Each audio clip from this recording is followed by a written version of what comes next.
Okay.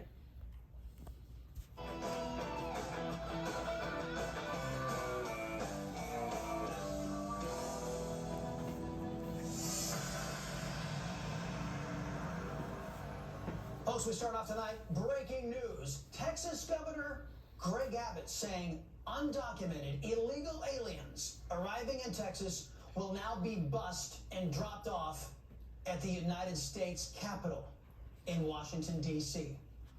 We've got more on this coming up in the hour. We'll get you some more details. But again, to repeat, breaking news. The governor of the great state of Texas, Govt, is now saying that illegal aliens who are breaking into the United States, being enabled by the corrupt government in Washington, will now be shipped from the great state of Texas, sparing the great state of Texas all of the harm that has happened to us over the last year and a half. And now all those people are going to be dumped off in Washington, D.C. Well done, Governor Govt. It's 5 o'clock in Liberty, South Carolina. It's 4 p.m. in Abilene, Texas. Welcome to the Chris Salcedo Show on Newsmax. How would you describe the Biden administration? Now, you may have some adjectives that are, well, not suitable for television to properly articulate how you see the Biden regime. But once I show you some video of Barack Hussein Obama's return to Biden's White House yesterday, you may have a few more descriptors to define the Biden government. But first, let's get to your top stories. Folks, this story, I hope you can stick around for this. The barbarism of this story that's coming out of your nation's capital will shock this country. And it's all courtesy, in my opinion, of Democrat and socialist policies.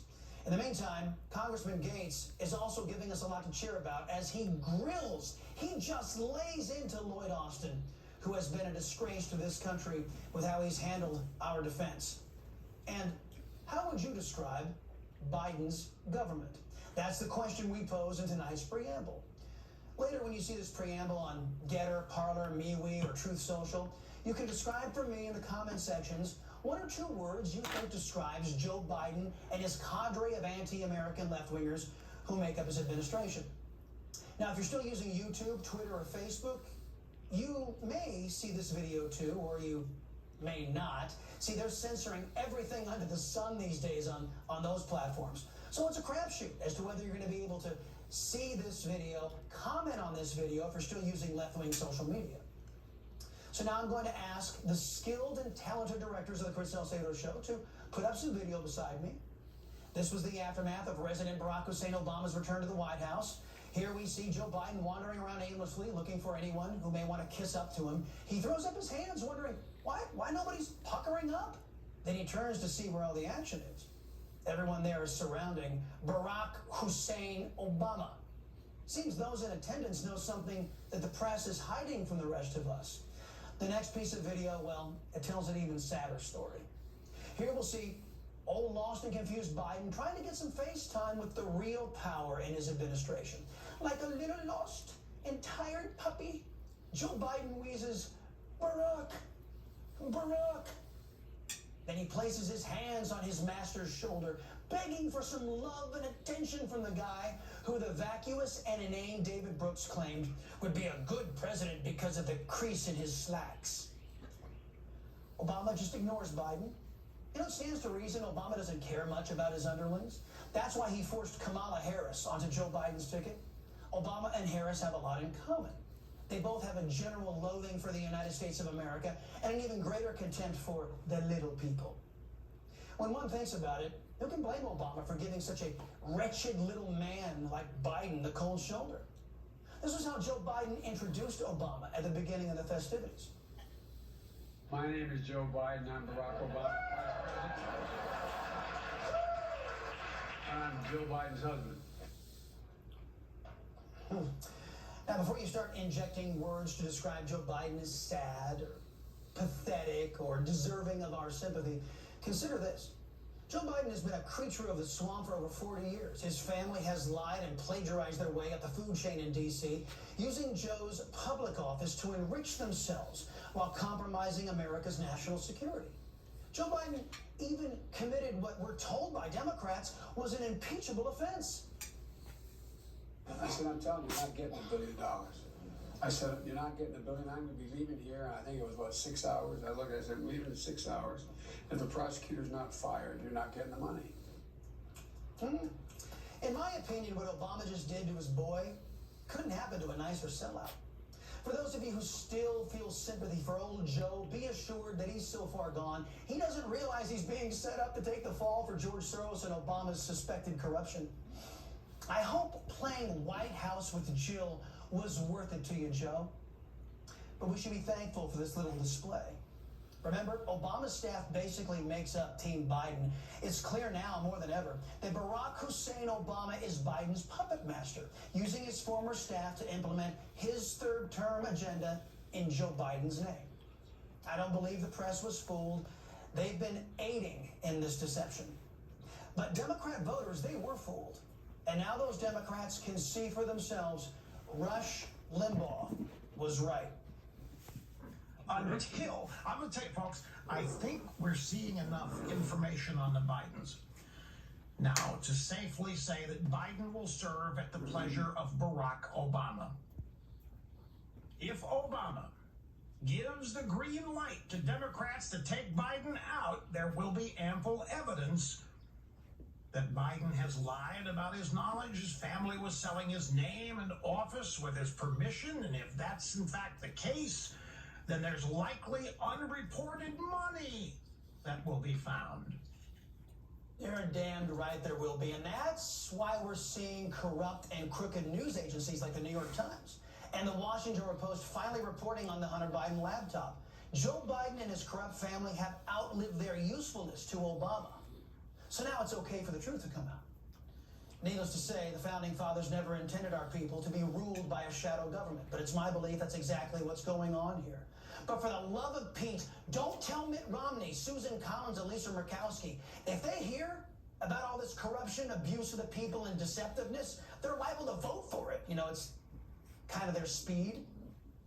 In my view, Obama getting his third term done through Biden is completely emblematic of the cowardly left. They're usurping of our rights, undermining our security, and compromising our republic, and they don't even have the courage to do it to our faces. So, back to my original question. What word or phrase would you use to describe Obama's regime?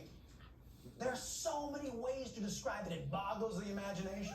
So I guess the shorter list would be, what words would you never use to describe the Biden regime? You know, I can recall listening to Democrats in Congress and up and down the cable news channel caterwauling for years after Republican presidents like Bush and Trump won office. So one word I would never use to describe Biden's occupation of the Oval Office is legitimate. Now, let's get to our first guest, Pennsylvania conservative, who sits on the House Appropriations Committee and House Rules Committee, Congressman Guy Rushenthaler. Congressman, great to see you as always. How about it?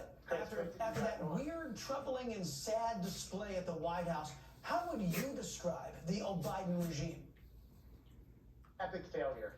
If I get 2 words, epic failure. And you know what's so shocking about this is that Joe Biden ran as a moderate. He ran as a centrist. And he's governed like a far-left radical. He's really governing like he's in the far-left progressive wing in this party. He's showing his true colors.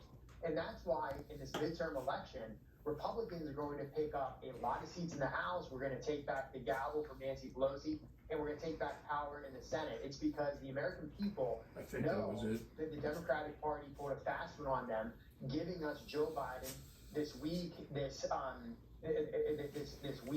president that's being controlled by woke staffers. No, he's controlled by Obama. Okay, slow your roll a little bit because there's some other deceptions going on. I mentioned alleged Republicans Romney, Collins, and Murkowski. They're going to vote to confirm Ketanji Brown Jackson to the Supreme Court, a judge who uses activist language, not legal language, a woman who can't define what a woman is, a judge that is soft on child sex offenders. Question: how does it feel to have GOP senators, Congressman, affirming that your party now shares Judge KBJ's values?